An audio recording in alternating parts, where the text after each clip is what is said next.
Assalamu алейкум көрсөтелим. Алдыда дүйнөлүк жаңылыктар менен бөлүшүп алып барган мен Орозбек Иманалиев. Индия кытайлыктар тарабынан лактын күндөрүн өткөрүп берүү күндөрү аяктап калды. Кытай GPS-ке каршы акыркы спутникти учурду.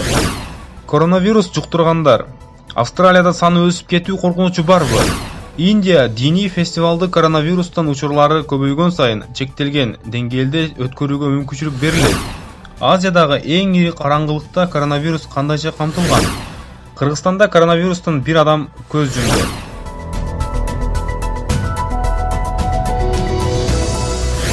Кытайдын иш жүзүндө көзөмөлдөө линиясын кыскартуусун токтотот.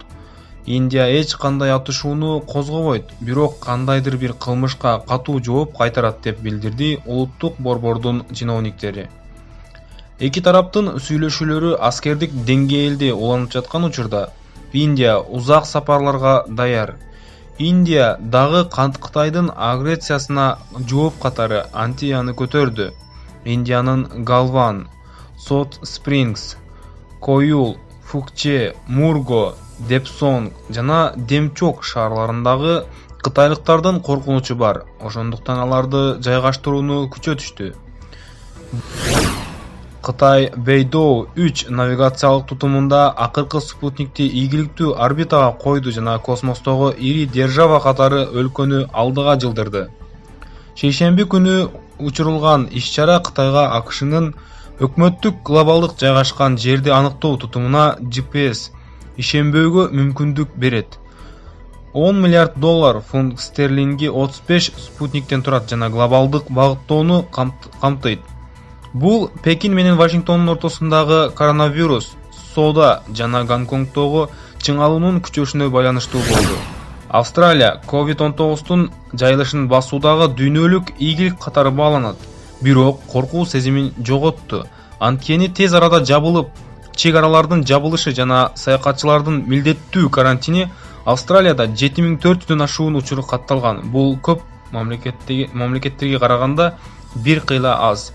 Анда 102 адамдын өлүмү байкалган. Акыркысы бир ай мурун болгон. Май айынан баштап өлкө ири кыскартылгандыктан чектөөлөрдүн акырындык менен чыгып кетти. Жүздөгөн динчилдердин Индиянын эң белгилүү диний майрамдык кечелерине катышуусу күтүлүүдө. Өлкөнүн жогорку соту коронавирустун жогорку тобокелдигине карабастан жылдык спектакль чектелген көлөмдө өтүшү мүмкүн деген чечим чыгаргандан кийин жыл сайын өтүүчү Раз Ятра фестивалы батыштагы Одиша штатында, Пури шаарында Индиянын Джаганнат Кудайын майрамдап бир жумадан ашык убакытка созулат. Буга чейин жогорку сот индустардын майрамына каршы чечим чыгарып, коронавирустук инфекциянын коркунучу өтө жогору болгон. Ага 1 миллиондон ашык адам келиши күтүлүүдө, бирок Одиша штатынын өкмөтү майрамды чектелүү түрдө өткөрүүгө убада кылып, соттон анын буйругун жокко чыгарууну талап кылган. Дүйнөдөгү эл көп жыш отурушташкан шаарлардын биринде социалдык жактан алыскы элдердин кымбат баалуу мүмкүнчүлүктөрү жок. Жыштык бул коронавирустун досу. Элестетип көрсөңүз, 500 чарчы километрдин ашык аянтка 2,5 миң чарчы чакырымга жайылган адам. Бул Манчестердин Хайд Парк жана Кассингтон бакчаларына караганда кичинекей аймакта жашаган калк. 8ден 10 кишиге чейин 100 чарчы фут үйлөрдө чогуу жашашат. Кыргызстанда коронавирустан бир адам көз жумду. Бул тууралуу бүгүн 23-июнда Саламаттыкты сактоо министринин орун басары Мадамин Каратаев брифинг учурунда билдирди. Кыргыз-Түрк ооруканасынын 1964-жылы туулган аял киши каза болду.